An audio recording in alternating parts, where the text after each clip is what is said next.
This episode is sponsored by Schwans.com. What are you having for dinner tonight? Good question. Schwans Home Delivery has a solution for you. Stock up your freezer with high-quality frozen foods like premium meats and sides, delicious ready-made meals, ice cream, and more. No subscriptions, no memberships, just a friendly yellow truck that's been delivering food for almost 70 years. Listeners of this show get a special deal. Get 20% off your first order with code YUM20. Check out schwans.com/YUM for details. This episode is sponsored by Schwans.com. What are you having for dinner tonight? Good question. Schwans Home Delivery has a solution for you. Stock up your freezer with high-quality frozen foods like premium meats and sides, delicious ready-made meals, ice cream, and more. No subscriptions, no memberships, just a friendly yellow truck that's been delivering food for almost 70 years. Listeners of this show get a special deal. Get 20% off your first order with code YUM20. Check out schwans.com/YUM for details. Welcome, readers. Today on Book Chat, we are discussing the first book in our new fantasy read-along, A Discovery of Witches by Deborah Harkness. Stay tuned. Today's episode is sponsored in part by audiobooks.com. Audiobooks.com now has 175,000 titles and 1.2 million podcasts. New customers get 3 free audiobooks comprised of 1 premium credit and 2 VIP titles. Use our promo code SHELFADDICTION, spelled as one word, when you sign up at audiobooks.com. Again, our promo code is SHELFADDICTION.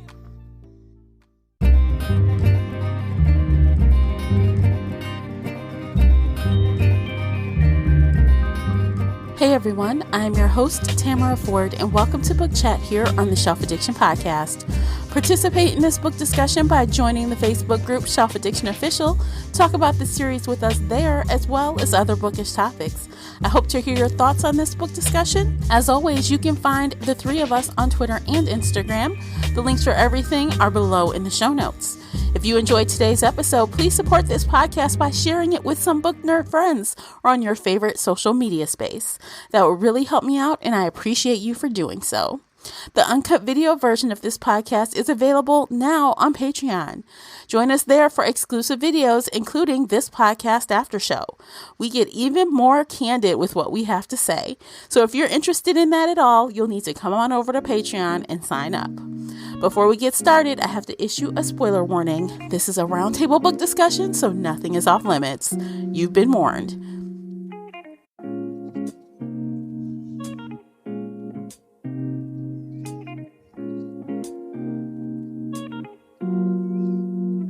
Welcome back to another 3-book blogger, 1 series read-along discussion. Today we are talking about the first book in our new read-along, All Souls Trilogy by Deborah Harkness. Joining me are my 3 bloggers, 1 series read-along co-hosts, Casey and Nicola. Welcome back, ladies. Did you say what we're reading, Tamara? Yes. We're going to be reading Nicola, the All please, Souls Trilogy by Deborah how about Harkness. You run down those book stats? The first book was published February 8th, 2011. It's a long book, 594 pages, printed from Penguin Books. And if you choose to read the audiobook, that's about 23 hours and 59 minutes, very precise. Oh, wow. Yeah. And the author is Jennifer Ikeda. I hope I said that right. Or the narrator. I think I said author. All right. Deep in the stacks of Oxford's Bodleian Library, young scholar Diana All right, Bishop Casey, how about you hit us up with the bewitched synopsis? alchemy manuscript in the course of her research. Descended from an old and distinguished line of witches, Diana wants nothing to do with sorcery. So after a furtive glance and a few notes, she banishes the book back to the stacks.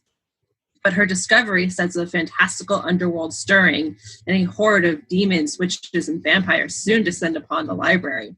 Diana has stumbled upon a coveted treasure lost for centuries, and she is the only creature who can break its spell. And that's it. And cut!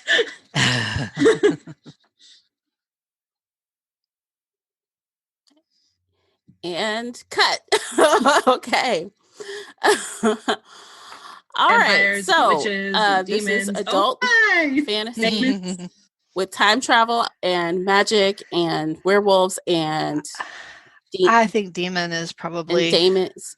or Damien's, I guess how it like should Damon, be pronounced. Is that right? Damien's? Daemon. Based on the spelling? But Yeah. I don't know. And funnily, they seem like the most A-E? harmless of the three. But demons is what we always say. Creatures. So.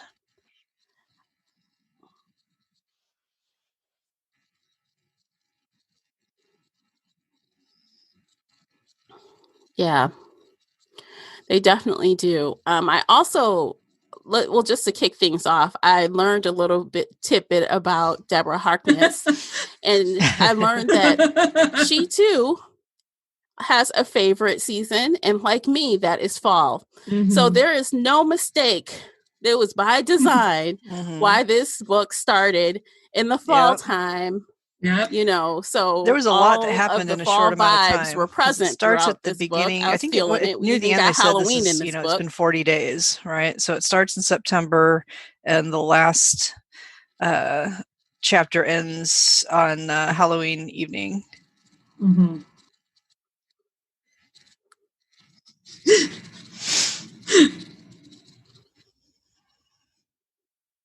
Yeah, like all, or not all, let me say a lot of paranormal romance, they fall in love very fast, and it is an all-consuming love, and that is very similar to a lot of other things we read in that genre. So, that didn't surprise me. It was okay. I mean, I've seen some that was better. I've seen some that annoyed me. This one didn't bug me that much, but I didn't see it on the page as much as I would have liked. Like, I didn't see.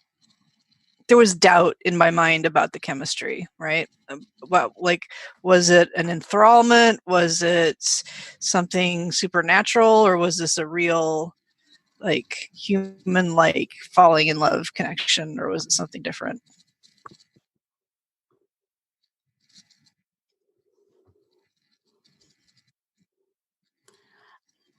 Mm-hmm.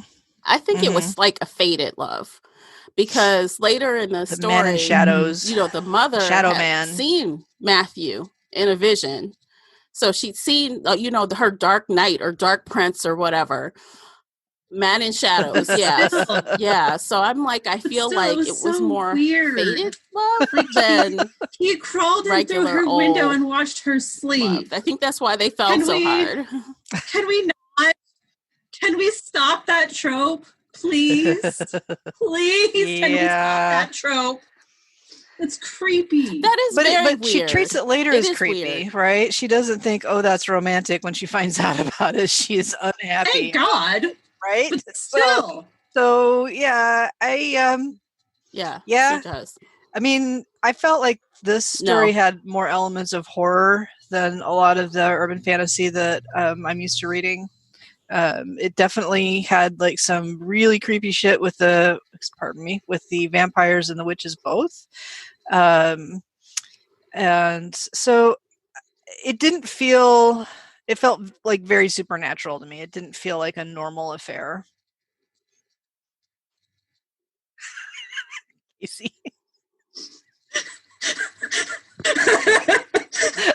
Yes. Yeah. Yes. Like, I mean, just the vibe of it all, even though, yes, okay, Casey, you win that. It is creepy to have someone in your bedroom in any circumstance that is creepy. But I think later they try to, and first, wait, before I say this, let me just say, this is my second time through this trilogy. You guys are new. It's my second time. And the first time I read A Discovery of Witches, it was for book club. And I railed on Matthew's character. I freaking hated so many things about him. So I was very hard on this book the first time. But reading it the second time, I think because I know what kind of character Matthew is in the long run, I'm not as pissed off about him the second time around. So I'll just say that. So if you find me kind of defending some of the things, it's because I feel like he grows as a character, unlike some of the other guys we've read about who are the same fucking way all the way through. Am I going to have to read Twilight? Reference Twilight quite a few times. Edward is the same fucking character all the way through. There's no growth, in my opinion. Girl, don't. Save your life and don't do it. Character growth. Save your time and don't. But but that's why, I mean, what was I saying to begin with? Oh, yes. Mm-hmm.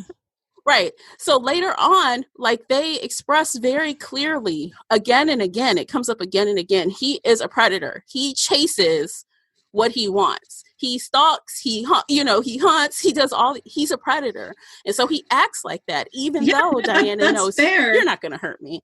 You're not going to do anything, but he's still going to be, okay, if you bring a wolf in your house. But I'm really confused as to why she fell in love with him in 2 days. And she's all like, oh, I'm safe around him. And, that's what I'm saying. You know, there was that one part in the very beginning where he basically stalks her all the time while she's rowing. And then he's like, let me give you a ride home. And she sits there and she thinks to herself, last week I never would have been this close to a vampire, but I feel safe around him. So I'm going to get into this car with him.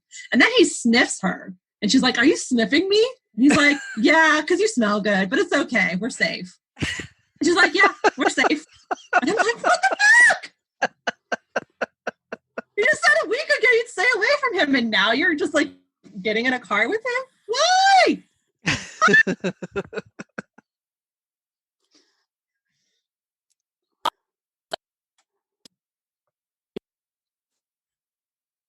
It's faded. That's my exclamation. That's my reason. Like all reasoning is out the window because it's meant to be. Even though I hate that shit. But that is the reason. Sense. There's no other reason. You cannot explain it any other way. Yeah, I mean, I just took it. Everything was very eerie about this book. And the love story wasn't really central to it in my mind. So I just kind of rolled with that a little bit. But I agree with Casey. Like the connection is a little dubious, but I was interested in the stuff around the romance, I guess. And it's not even it wasn't very, I don't know. It's not romantic. It's not like, it's not a typical romance. But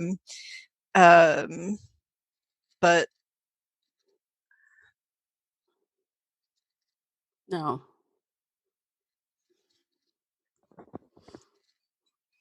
No, I mean, the situation with hence they met under was not a situation where he could court her and date her. So all of those romantic cues that we get, the vibes that they have time to establish, in other romances, they don't get.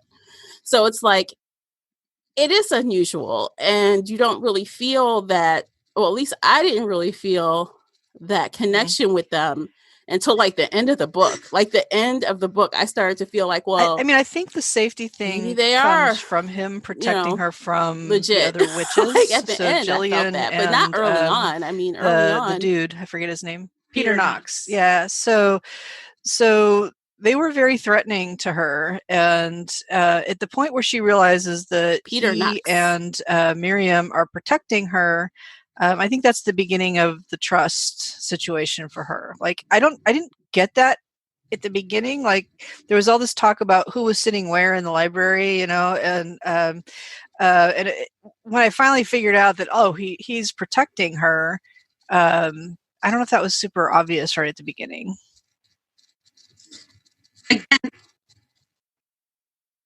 Uh-huh. Yeah. What the fuck was that?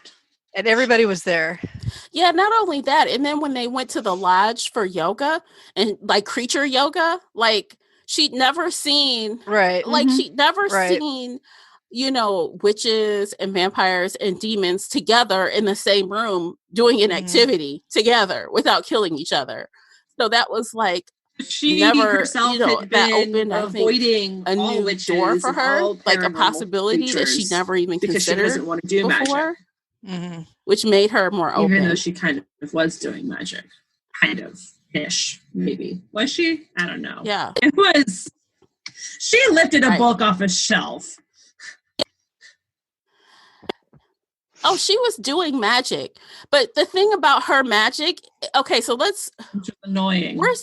She was passively doing magic when she thought she could do it. Like, she counted how many times she did magic, didn't she? She was like, Yeah. So, I mean, I feel like she was like, okay, it's okay to use for little things because no one will notice me getting a book off a shelf or, picking, whatever. They're little, but she doesn't want to commit to learning spells or learning history or learning a lot else because of her parents' situation. So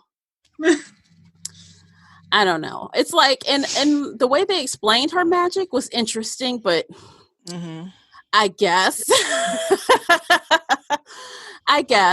like, how her parents, like bound her. So like it was harder for her she to had use her to magic. need It became more passive and so it had to be a instinctive and need, intuitive, not just a want. versus I'm going to learn this spell and there, magic. So yeah. Right. So that's different. Which is why is Sarah trying to teach you all these spells, and it's by your magic is based on need. But they didn't figure that out until what's the point of learning she was the trying spells? to learn I the didn't get that spells. part, but why? Why waste my time on these spells when everything? Yeah. Yeah. Well, I guess Matthew helped her figure that out when they this were was playing around a fantasy magical world, and there was absolutely no magic in the first huge chunk of the book. Like, yes, she used the magic to lift the book off the shelf, and she talked about all these other times she used magic, like the 5 times or whatever, but there's no magic. There's nothing being done. There's no intrigue about magic or building of the world. We spent 100 pages building her routine instead. That's not very important at all. Like, we get to see her go running and rowing and drinking tea and going and sitting at the library for 10 hours a day. And I have never read a magical book that spends that much time on the mundane stuff. And I've never read a contemporary book that spends that much time on the mundane stuff. Like, it was so dragged out that it needed to be cut down a lot. They spent 200 pages setting it up. Like, that's a lot. Is that it just went on and on and on and on and on and on and on and on. Well, the author is a historian and an academic, and this is her first work of fiction, I believe. So I think that showed a little bit in the, it was very academically oriented at the beginning. I don't know, but you're right, Casey. I think by the pacing was a problem. And after you pinged me and you were saying how much you were struggling with it, I started noticing many, at least half, if not more, of the chapters in the first 2/3 of the book end with Diana going to sleep.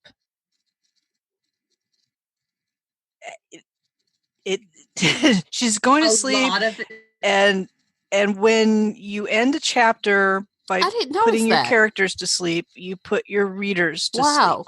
It makes it easy to put the book down. It makes it, you're like, okay, I'm going to put that down and then come back to it tomorrow. And like, some of them ended where she fell asleep, and then there's a couple of lines about what she dreamed about, right? There's the one where she dreamed she was on the horse and she told the horse to fly, and they did, but that's still falling asleep kind of moment. And I didn't count it towards the end because things were moving a little bit faster, but and I was really trying to get to the end to make the reading deadline. But I read that one time in a book about writing advice that you can't do that. I mean, you can if you're writing like a cozy, or you're writing which this kind of was. Like, if there's a fantasy equivalent to a cozy mystery, this kind of was through a lot of it. But if you're trying to write a thriller, you don't end chapters like that. You end chapters with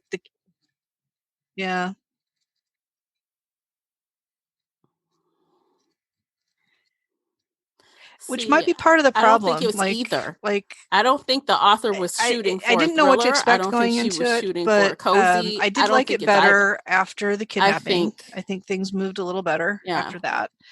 Mm-hmm.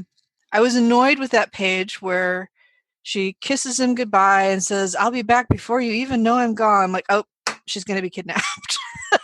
Of course. Like, I mean, I knew that. I was like, oh God. And all that stuff about the tea and yeah, like Marta and the tea and drink it every day. I'm like, oh, she's going to get pregnant. There was a lot of heavy-handed foreshadowing. Right. And the minute that happened, I'm like, oh, that's she's not birth even having control. sex. I'm like, the minute she said, you have to drink it every day, promise? I'm like, oh, yeah. They didn't do the deed at all in this first book. Yeah. That's going to make getting pregnant really problem. I think that's why. I think he was worried about it.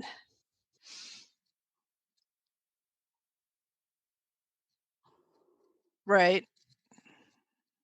Mm-hmm.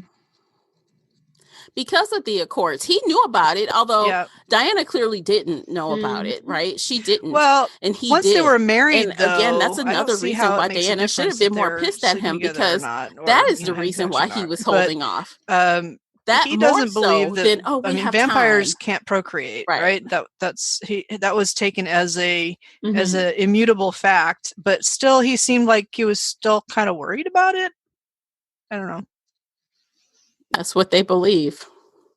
Yeah. Mm-hmm.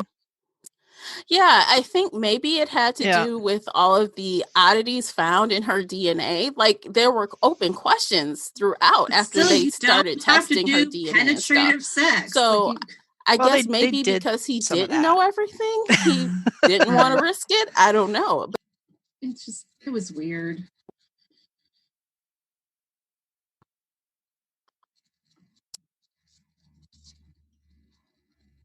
I don't know. Like, I'm of the school where, while I do think some sexy time is helpful in certain types of books that like to be I don't mind closed romance, door, but this wasn't closed door sex. Like this was mandatory thing making a point of not having sex. Yeah. So I thought it was a little strange, especially when like the pregnancy thing became like a big deal near the end. Yeah. Yeah.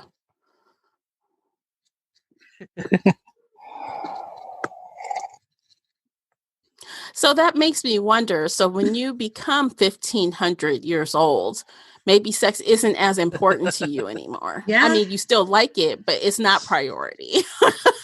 1 year. You slept with hundreds of people at that point.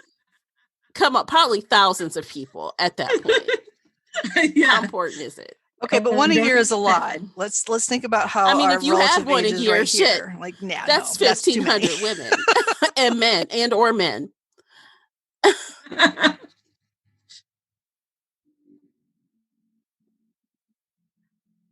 Right, but once you become a vampire, normal people wouldn't do that. But when you become a vampire, he had an issue with mixing sex. He even had that conversation like about mixing sex and like hunting and things like that. So it sounded like he had an issue with it for a period of time. So he totally could have been having sex with a whole bunch of people after he turned versus before, when you might not be. You know, they didn't make a point of saying when you that can't catch anything and you can't get people pregnant. They do it. Why the hell not? That's what I'm saying. So but they didn't in this one. I don't know. Vaccinations. Well, I thought they did when Diana got all those before they went back in time. Matthew came with all those vaccinations. He didn't have to take anything. None of them were worried.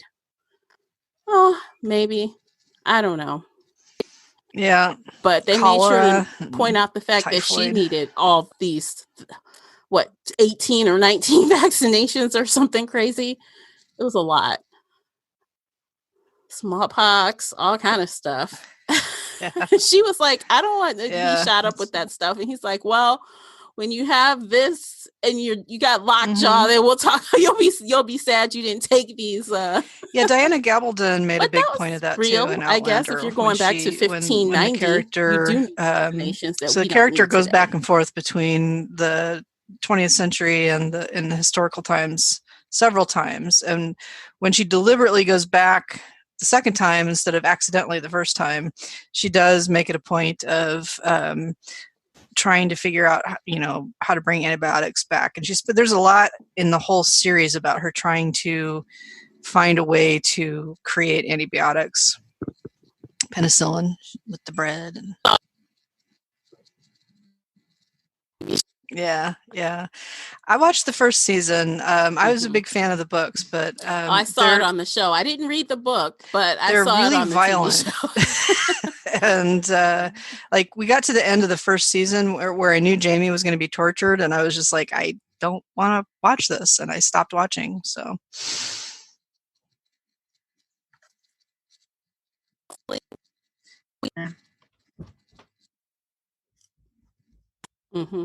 okay. It is violent. Okay, hopefully. Okay. Well, we know. Back to what were we talking about? This adaptation is not violent like that. So you're good. You won't be grossed out by anything. We're good. Anyway. Well, I think the time walking vaccinations.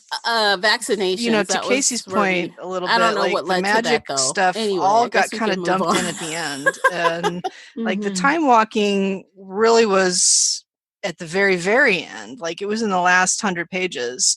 I know because I tried to skim them because I was behind on finishing the book for this, and I was like, maybe I can just wait. What the hell? What is going on? Oh. So I had to go and read all of it. So I was I was a little it was surprising to me, like that they would put something like time travel as oh yeah, your dad did that all the time, like as, I don't know, it seemed like a big thing to just kind of seed in the last 10% of the book.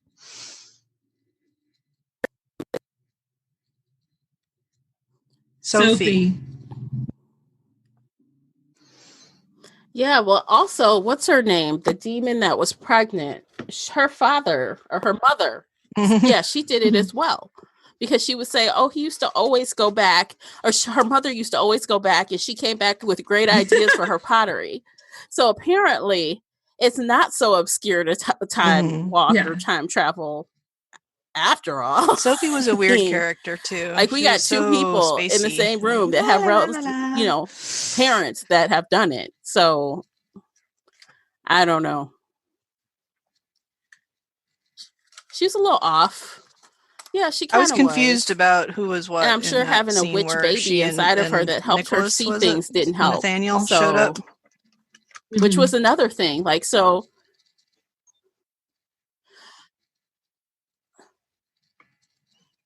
Nathaniel. So both of them are demons. But she's pregnant with a witch baby, and they know that the baby is a witch because of the things that she's able to do. So, and that is why. Okay. Well, that's why I guess she ended up telling Nathaniel's mother what she saw, and the mother was like, "Oh shit. Okay, look, these people go here at this, and that's what kind of led them there." Right.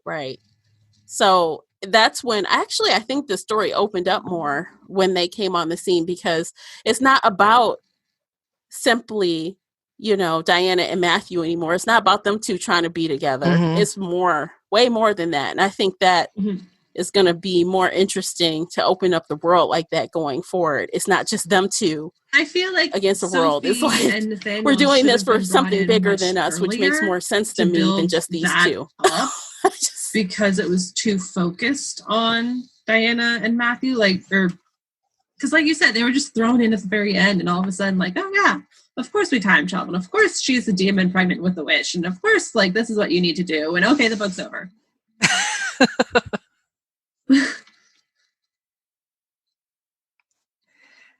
Almost 600. Yeah. Well, this book was, what'd you say, 570 something pages? Is that what you said?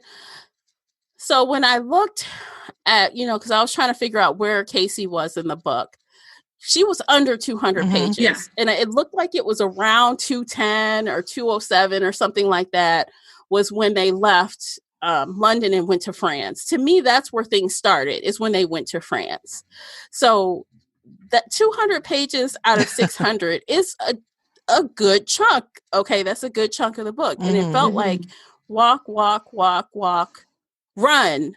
So like the last, part, like the last 1/3 of the book had a lot of content in it that maybe could have been filtered through a little sooner or more sprinkled through instead of like run at the end. But after they went to France, I had like no pacing problems after that because I liked Isabeau. I liked their introduced to more and more. I like a big cast sometimes, and this book has it. By the end of it, there's like 9 of them in that house together. Yeah. The house kept growing. Yeah, which was weird too, but that was kind of cool. Like the house would just make a room. That reminded me of Ilona Andrews' Innkeeper series. Yeah. But I did like the house as a character. That was a cool thing, the way it protected objects and had all the ghosts. I think that the book is uneven, right? And I think that that it took her places she wasn't expecting to go, is the way it felt like to me. Like the author didn't necessarily know where she was going with some of these threads and didn't know how to clean it up once she got things moving the way she wanted it. I did like Isabeau. I did like the story better after like once the kidnapping happened, then it seemed like things really started to happen. It still had a kind of a dreamy quality. And I like Casey said, I would have liked to seen the magical world building a little bit more throughout the book. Even if Diana, the reason it's not there is because Diana's been in denial this whole time. Yeah. But we could have, and has been in fact bound so that she couldn't use her magic. But I don't know. There are ways that it could have been done. There are ways that the reader could have understood better what kind of world we were living in. And there were scenes that I thought were amazing, like when she was riding the horses with Matthew. That was a wonderful scene. When she was like talking to the horse, like in her mind, and he called her out. He's like, "Are you talking to the horse?" Like, yeah. like, and the stag. She talked to the stag too that he was hunting. When she started being able to sort of visualize the huntress goddess with her magic, that was really cool. So there were parts of it that I really did like, but I feel like for 600 pages, it was a little bit hard going and a little bit uneven. So. Okay, so I think this is a good time to take a break for our sponsors. When we return, we will finish up our conversation, we'll give our ratings, and we will give you a little bit of info about what's next. So stay with us. Today's episode is brought to you by the Shelf Addiction merch store. Check out all the bookish t-shirts, notebooks, mugs, and more. Don't miss out on these original designs, perfect for any book nerd. Support the podcast and visit shelfaddiction.com/merch and pick up your next favorite bookish item. This episode is sponsored by Schwans.com. What are you having for dinner tonight? Good question. Schwann's Home Delivery has a solution for you. Stock up your freezer with high-quality frozen foods like premium meats and sides, delicious ready-made meals, ice cream, and more. No subscriptions, no memberships, just a friendly yellow truck that's been delivering food for almost 70 years. Listeners of this show get a special deal. Get 20% off your first order with code YUM20. Check out schwans.com/YUM for details. This episode is sponsored by Schwans.com. What are you having for dinner tonight? Good question. Schwann's Home Delivery has a solution for you. Stock up your freezer with high-quality frozen foods like premium meats and sides, delicious ready-made meals, ice cream, and more. No subscriptions, no memberships, just a friendly yellow truck that's been delivering food for almost 70 years. Listeners of this show get a special deal. Get 20% off your first order with code YUM20. Check out schwans.com/YUM for details. What was the lady's name? The witch's name that kidnapped her? Was it?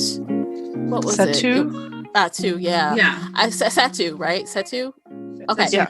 Yeah. So I thought that kidnapping scene was good. I thought it was good. I liked that she got to see the ghost forms and her parents. And it was like at that point, like the stories that she was told as a child started to surface, like things like she had forgotten basically had started coming back, and she was able to help herself get out of that. Through that. I thought that was really unique. And it wasn't just Matthew, come save Diana. It was she saved herself essentially. And he was just there as an assist. Like, I'll finish the job. But I kind of like that. I like that was like the thing that did kind of kick off her opening up to these new, like, oh, wait a minute. My parents told me these stories this whole time. My mom was telling me this just whole time. Right, exactly. Which I thought was nice. I liked it.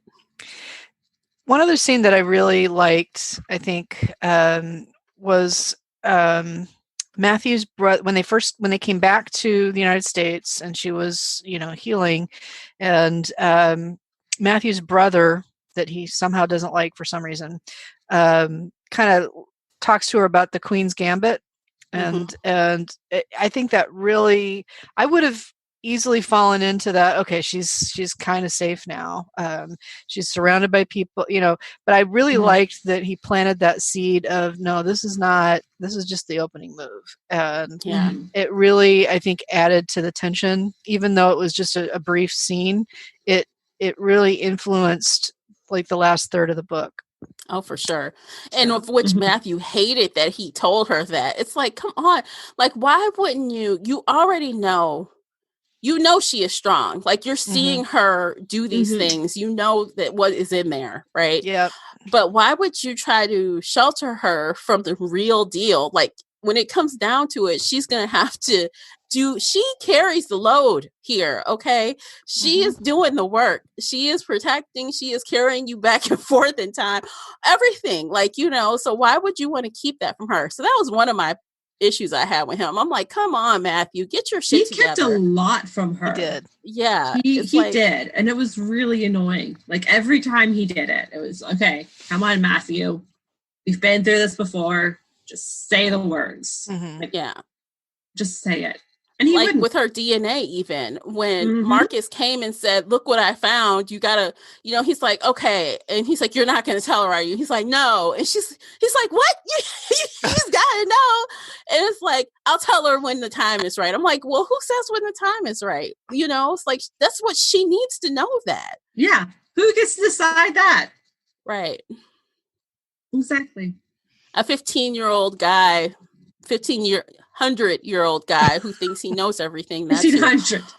Because he usually does know everything. He's used to being the smartest person in the room. Yeah. Wouldn't it be hard to know all that stuff about history and not talk about it? Like to look at humans coming up with all these incorrect theories and just be like, oh, it didn't happen like that. Yeah, probably. I would have such a hard time keeping my mouth shut. Yeah. Like, no, that's not what happened with Newton. Okay. He was a demon, and that's how I figured this out. Yeah. I mean, and he has like all this old stuff, like old books. He has a version of a manuscript, which is kind of how he lured her there in the first place. Right. With her brain. She's like, I gotta see the manuscript. He's like, oh my gosh. I thought that was a little unrealistic. Like his library having so many historic, and like, I just don't think that they would have been that well preserved, right? In a castle that people were living in, and like, that's 600-year-old paper. It doesn't. I don't know. I was surprised. Yeah. I don't know. I do like very much reminds me of the Beast. Oh yeah. You said Beauty and the Beast. Okay. It reminded me of Beauty and the Beast. Like, come to my library. Okay. if you've ever seen the meme, give her a library because bitches love libraries. Oh, Lord. I mean, it would work for me. Yeah. That was the only redeeming quality Matthew had for me. Like, okay, yeah, I'll go see your library. Let's do it. So, Casey, to you, by the end of this book, you think Matthew is the same person he was at the beginning of this book? Yes, but I can see how he's starting to grow. Like, he's still very much in that same protector, can't tell her anything, have to protect Diana from everything. I'm the big alpha hero. I'm the vampire who's 1,500 years old and I know everything. And yeah, she's a powerful witch, but I still have to protect her. Like, I still felt that very strongly at the end of the book, but I can see how hopefully he's going to change. You said he changes. So I'm holding on to that hope that he gets better in the future books. And maybe I can see, if I ever go back to reread, I'll see a bigger difference, but I didn't feel. You can see the beginning of change, but not much progression yet. Yeah. Right. But when you start to think, like you said, it was 40 days or something, you expect someone that's 1,500 years old to change their point of view on something in 40 days when what they're doing is instinctual on top of probably personality. So his personality needs to override the instinct to stop that. And I don't think anyone could do that in 40 days. So it's like, when you think about the length of time, it's kind of like, well, maybe it's not that horrible. One of the things I did like about the book is how eerie she made the vampires. And that was a lot at the beginning. And I think maybe that was the intention with having it so drawn out, is the way she talked about how time flows for Matthew and for other vampires, and how he can just sit motionless for hours because it's like no time at all to him. And when he went hunting with Hamish, he just, he spent the whole day kind of just sussing out where all of the creatures were and what their habits were. And all he did was just kind of stand still for 12 hours, right? So I think that I felt like she did a good job in the first third to half of the book, sort of setting us up for feeling like vampires are not just humans that drink blood, right? They are different. They are a scary, creepy, eerie kind of creature that are dangerous, and they have things they can control and things they can't control. And I wanted more of that. I finally got that about the witches back in Madison when she started, like the first time she sort of levitated off the ground. That was a really cool scene, and that made me start feeling like, oh, this witch thing is a thing. It's not just like I know a little bit about herbs and sometimes I see glimpses of the future. It's like, oh, okay, there's some actual power going on here. We saw a little bit with Satu, but not internalized with Diana. So I feel like I liked that about the book. I liked that, like, there was a real feeling of alienness about the creatures, and it wasn't just kind of a overlay for the sake of making a love story more interesting. I agree. I have a fun game. You guys want to play a game? Sure. Okay. Let's play if you had a vampire for dinner, what would you feed him? Have him over for dinner? Yes. What would you feed him or her? What would you serve? Because we learned a little bit about what they like to eat. So what would you serve a vampire for dinner? I'll start so you guys can think. Yeah. Okay. Yeah. I would serve medium to rare. Well, medium for me, rare for them. Steak with lightly sauteed veggies. And I would add like a herb butter because I think that they would eat that. And I would serve local Michigan wines. While they might not find them as delicious as 100-year-old wines, I think they would be okay with the Michigan wines that I selected because they would be not sweet. I wouldn't pick sweet ones. And of course, we can always have, like, I don't know, angel food cake with lots of berries for dessert. I'll eat the angel food cake. They can eat the berries. Okay, that's what I would serve. Can I come over for dinner? Yeah. That's amazing. Do you mean specifically vampires from this mythology? Yes, from this mythology. Okay. Because yes. One of the things that I find fun about reading fantasy is the way that different authors bend the tropes around, and they pick the parts they want to keep and they create new parts and they discard things that they don't like. So, yeah, I mean, the author pretty much laid out what they like and don't like. So I guess it's all about the wine and the broth, right? And the rare steaks. Or, I mean, you could serve, beef tartare. Kind of meat, you could serve. I mean, there's a lot of options, if you're a chef or home chef. They didn't actually eat the meat, though. They just drained the blood out of the creatures. He ate the meat. She had some thinly sliced, what was it called? I forgot the type of meat it was, but he ate it. It was bison or something. It was something different that she had thin sliced. I guess I'm thinking when they went hunting, when Isabeau and he hunted, they didn't eat the meat of the animals. They just drank the blood. Right. But I think he called himself an omnivore because, when he's around people, he can basically eat anything. But when they do eat, they do have preferences. Like even later, there was a certain kind of nut or something. I can't remember. Was it a pecan? I don't remember. But Sarah or M says, don't eat all those. Those are Marcus's favorite, Yeah. So it's like they do have preferences as far as when it comes to consuming actual food, although they don't need it. So am I the only one who could come up with a menu? That's it. I mean, I'd probably do something similar, like rare meat, probably steak because I love steak. But I'm not a chef by any stretch of the means. I'd have to go searching on Pinterest for recipes and. Well, I'll tell you guys a funny story. So, because it starts with the two of you. When you came to visit me last year, we went wine tasting, and there's a local vineyard that I signed up for their subscription service, right? Mm-hmm. And when I was signing up, we'd had a few drinks at the time that I signed up, right? So there was a form you had to fill out, and I had the option of having it shipped to me or going to pick it up. Well, it's pretty close to me, so I'm like, well, I'm not going to pay for shipping, so I'll check off the pickup thing.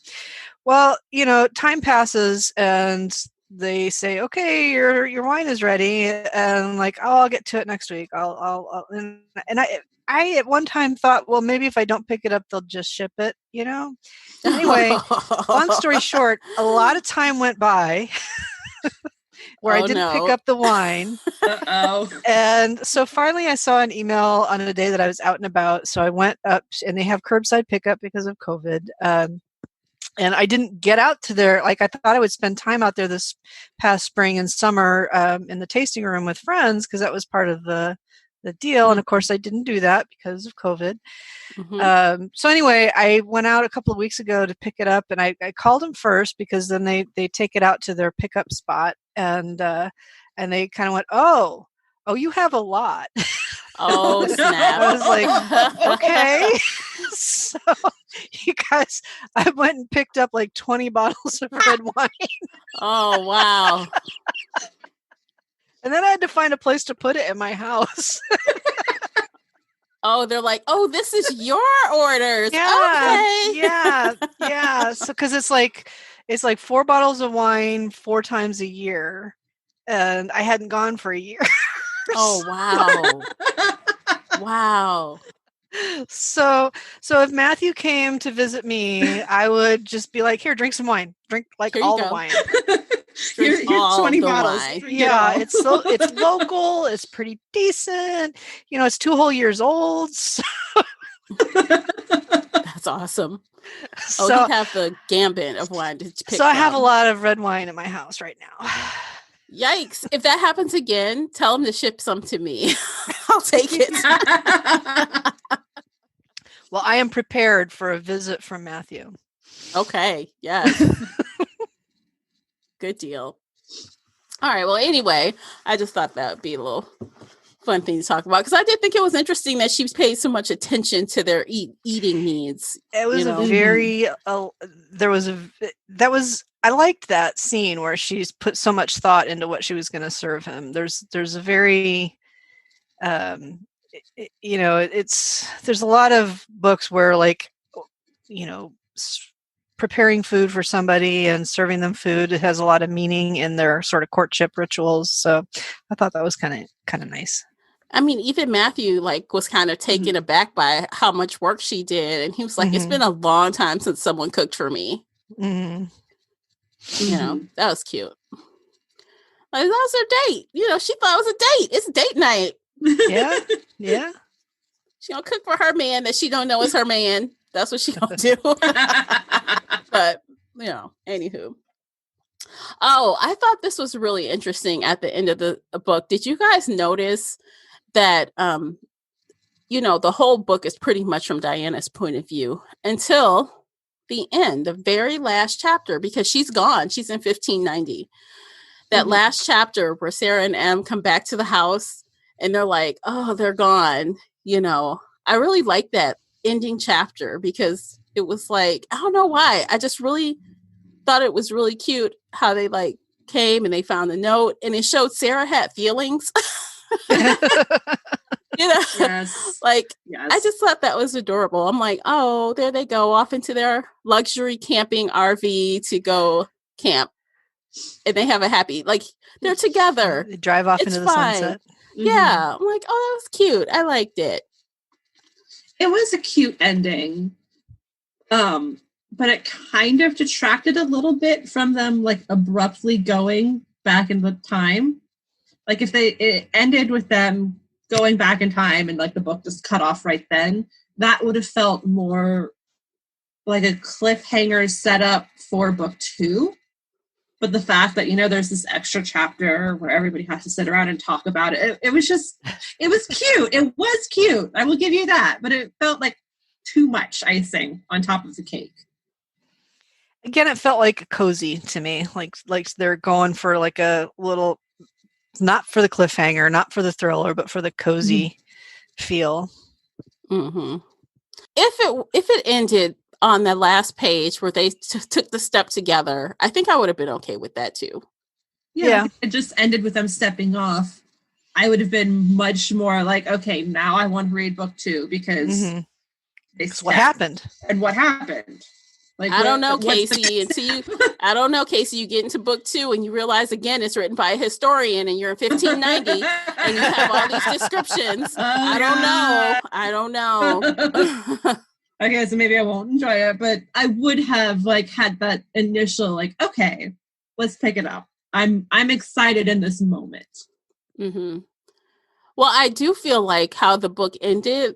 Like I was saying, with that fast pace at the end, or faster paced at the end, I feel hopefully the author has gotten her footing, with this story. So I honestly don't remember how the second book started. So I hopefully, we're going into that 1590 ready to rock the thing. And that is where Diana is supposed to learn her magic, right? Mm-hmm. So obviously she's going to be somebody's apprentice. That's all going on. So hopefully we jump right in. There's no need to share the whole town, go through all their food and their heating. And you know what I'm saying? I hope they just kind of just jump right on in. But I know we'll get some history. We have to. It's just a must. But her running routine. Yeah. Which I don't think she'll be doing in 1590. People will be looking at her what are you doing? You cannot be what in what outfit are you running? Okay. No shoes. You wouldn't have the right shoes. You don't have gym shoes.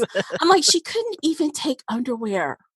I'm God damn it. Can I at least take my Hanes her way underwear? Are you sure I can't take it?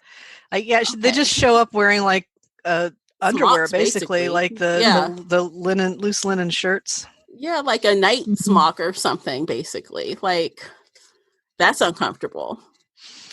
Well, Not like to go back to 1590. Yeah, hopefully they show up at his friend's inn, right? And they'll be like, "Oh, you're from the future. Okay, well, meet past Matthew. He's downstairs." That would definitely, and I think that's going to be interesting because we'll run into that whole, people have different philosophies on time travel. Can you talk to your previous self? Should you talk to your previous self? What happens when you run into your previous self? Like, that's a whole nother genre. Well, they touched on that a little bit when they were practicing, right? And they went back to the night that they showed up at Seven Towers and danced, right? So basically they kind of reenacted what they did before, but with the knowledge that, that they brought back to the time.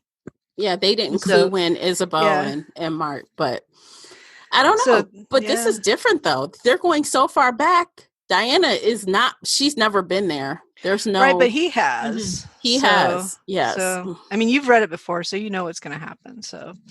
Which I'm very good at keeping my mouth shut. So. Yes, you are. So I am curious about how that will go, about Matthew and his former self. And there was a little hint about that, about how he was going to be different back in 1590 than he is in 2011. So it'll be interesting to see how that goes, right? So I'm interested for book 2. I want to see her learn magic because I liked the magic stuff that was in book 1. I liked the sort of creepiness of the witches that started coming out near the end. And I think, it should be fun to go back to Shakespearean times and see a little bit about what really happened. So, and don't forget, she owes a big debt. She owes a really huge debt to some goddess that. Yes. She just promised anything to. You never do that. Never do that.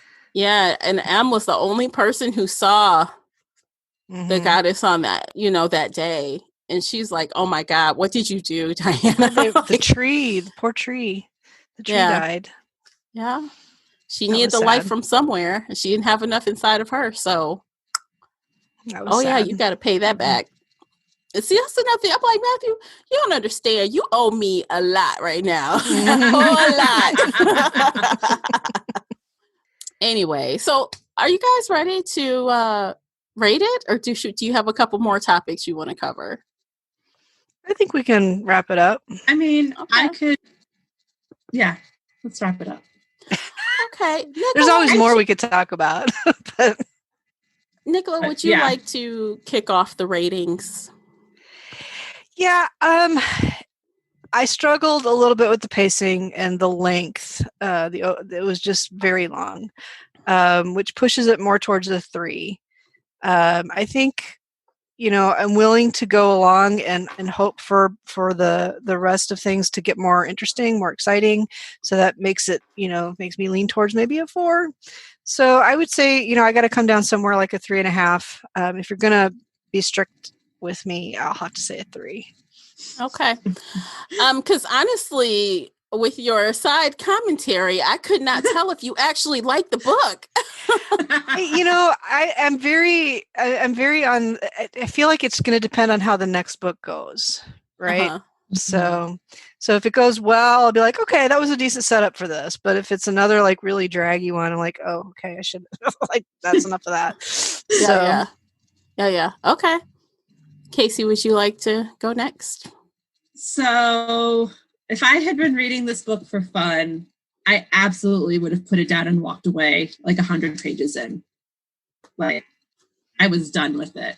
But because I was doing it for the podcast and you said it gets better, I pushed through and I read the entire thing. And I still struggled with a lot of it. It was very repetitive. There was so much detail that was unnecessary. As an editor, I would have cut this book in half. Easily in half, if not less than that. It's almost 3 books. Yeah, like there was way too much and a lot of pacing issues and tension issues, and So I'm going to go with the 2-star, which is better than the 1-star and giving up at 100 pages that I was ready to do earlier this week. Okay. It picked up a little bit, but like Nicola said, it really depends on book 2. Okay. Well, I'm crossing my fingers for you guys because, I mean, honestly, I thought you both would like it. It surprises me that you didn't, especially Casey, because we usually are in tune. Yeah. I think maybe if I'd started it sooner and I wasn't feeling like a time pressure to finish it, I might have liked it a little bit better. But I only gave myself a week because I had some other book club timing things. So I think part of it was that I was feeling the pressure to speed through it, and it feels like a book that maybe needs to be taken a little bits at a time, maybe. I don't know. So okay, well, definitely I do concur with you guys as far as the pacing on the onslaught of the book. Like the first 200-ish pages were kind of slow and repetitive a little bit, but beyond that, I feel like once we got to that turning point, that was a turning point for me when things started getting more interesting. Once we got out of London and away from the school, things started to take a turn for me. Definitely. And like I said, I am not a Matthew fan in book 1. I don't love his character in book 1, but I'm holding out hope because he's going to be a better person. I know it. As far as the writing, I did enjoy it. I did like, even though it was slow, I did like the feeling of fall, the feeling of the library, the sipping of the wine. I guess because I love wine. I guess I did like the yoga because I do yoga. I guess I did like, some of the witchcraft because you. Oh wait. You can call me a witch. I'll come up with some witchcraft. I'll come up. Okay. But I mean, there were a lot of things that I did like, and I just I enjoy. For me, it held up, and by that I mean, the first time I did give it a hard time, but in the end, I liked it, and in the end, this time, I liked it. I don't regret it, so I will give it 4 out of 5. There you go. And the audiobook, Jennifer Akita, she is very good because if you guys follow me on Instagram, then I have the book I was reading and listening. Because, when I'm doing other things, I will put on the audiobook, which helped, I think, with me cutting down that time. Because while I'm doing other things, I was listening. And then when I had time to sit down, I was reading. So I think that also pushed me through it a little faster. But that's just my 2 cents. So, yeah. Hey, I have a question, Tamara. Are we reading 3 books or are we reading 4 books? 3. The 4th book is not, I read the 4th book too. The 4th book is not a part, it's this world, it's these characters, but it's after. Okay. So, So it does, you don't need to read it. I was just curious because I thought it was 3, but I was seeing things on Amazon about a 4-book series, so I wasn't sure. Yeah, it's called Times Convert, but it's definitely not a part of this story arc. So, yeah. If that makes sense. So what I thought is we could play the trailer for the TV show, because if you haven't seen it or heard it, for those of you watching on Patreon, you can see it. For those of you on the podcast, hopefully you can hear it. If not, this will be cut out for you.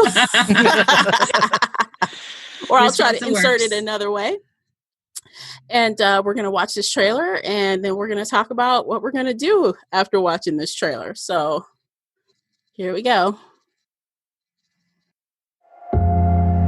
Once the world was full of wonders, but it belongs to humans now.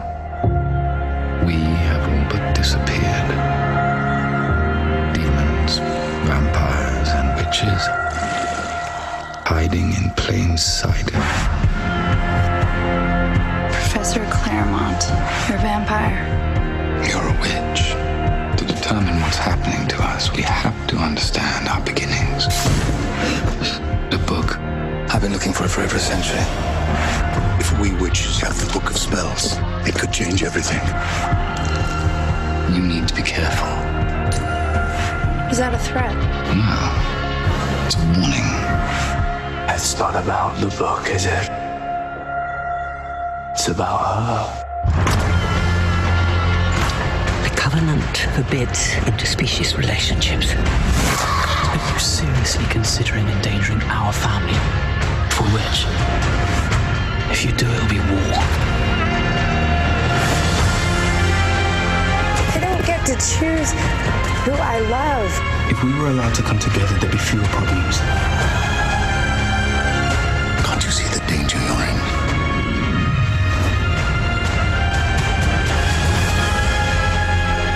She is astonishingly powerful. I'm not in control of it. If he breaks the rules, he pays the price. Give her to them. We are bound together.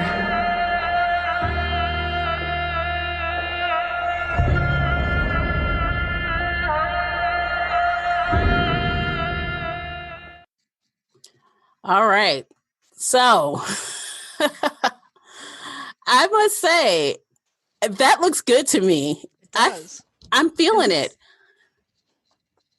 I love Matthew Good. Yeah. What do you guys think about the actors they chose? You think those were good picks at first glance? First glance, yes. They're pretty similar to what I pictured for the characters. And I think they won't have the pacing problem that the books have.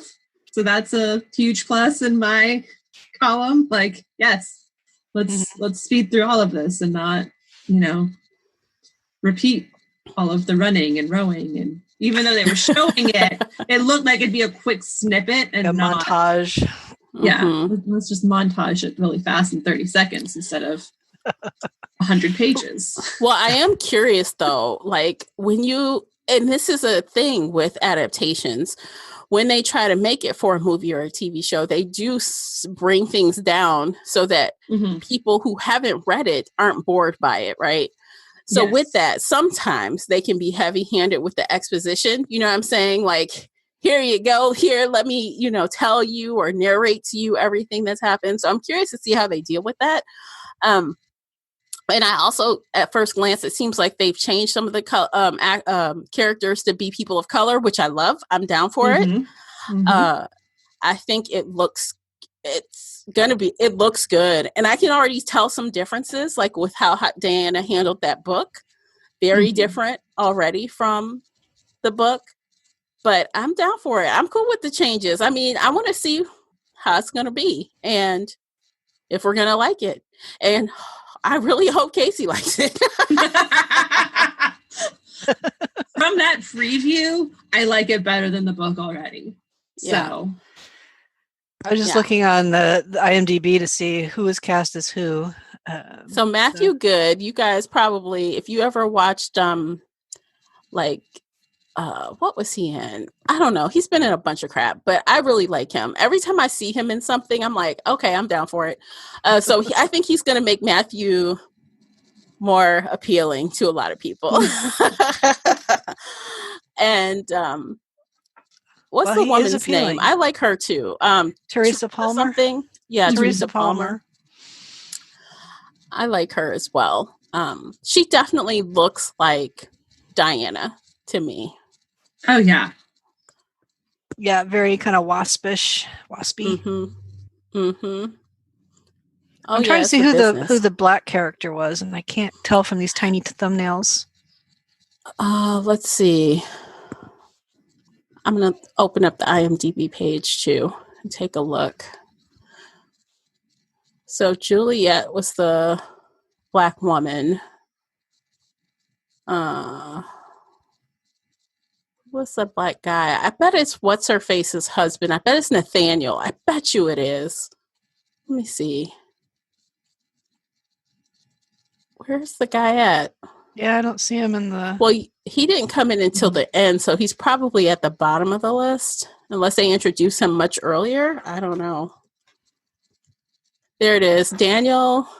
I just searched Nathaniel Wilson. Yep, that's the black guy. Okay. And so that means his wife was the white woman that was with him. Deborah Harkness shows up. The author makes a cameo. Oh. She does? Yeah. Oh, that's nice. I like that. She's sitting in a lecture in one episode. Oh, yeah, it says uncredited. So she'll show up. Oh, in episode 1. So we'll see her immediately. Yeah. We'll have to look for her. Yeah. Cool. So we played that trailer, and obviously I think you have an idea that we're going to watch this thing. And we're going to talk about it. We're going to watch the whole first season, which came out in January 2019. So we're going to watch the whole thing, and we're going to do a bonus episode about the adaptation and how it ties in with the actual book, the differences, what we liked, what we didn't like, all that fun stuff. So if you've watched that show, you've read this book, you'll want to tune in for that. Mm-hmm. So it's coming. Be sure to be subscribed so you don't miss it. Follow on social so you don't miss it. I'm very excited. Yes. I'm super excited because I really wanted to watch it now. But I didn't want to muddy the waters. You know what I mean? I wanted to make sure I didn't confuse anything with what I saw. So I'm glad that I did not proceed and start watching it. Because sometimes that happens. You're like, wait, was that on the TV show or was that in the book? So that happens sometimes, at least to me. Okay, so anyway, the next book in series is Shadow of Night, and we'll be reading that next and talking about that next month. So be sure to stick around for that. And definitely, hit us up in the Facebook group, Shelf Addiction Official. Let us know what you thought of A Discovery of Witches, and, let us know all the things. Yeah. All the things. Anything else, ladies, before we wrap things up? I think that's pretty good. I think we've covered everything. All right. Okay, everybody. Thank you so much for listening, and we will catch you in the next episode. And until then, take care of yourselves. Bye, guys. Yep. Bye. Bye.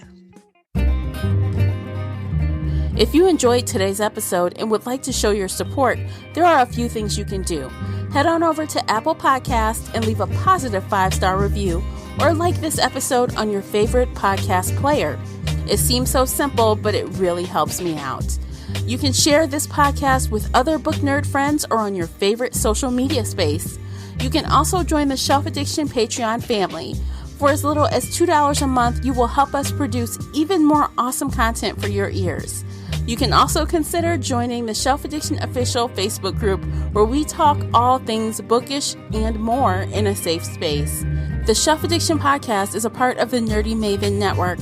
You can also reach us via email at info@shelfaddiction.com. Thank you for listening.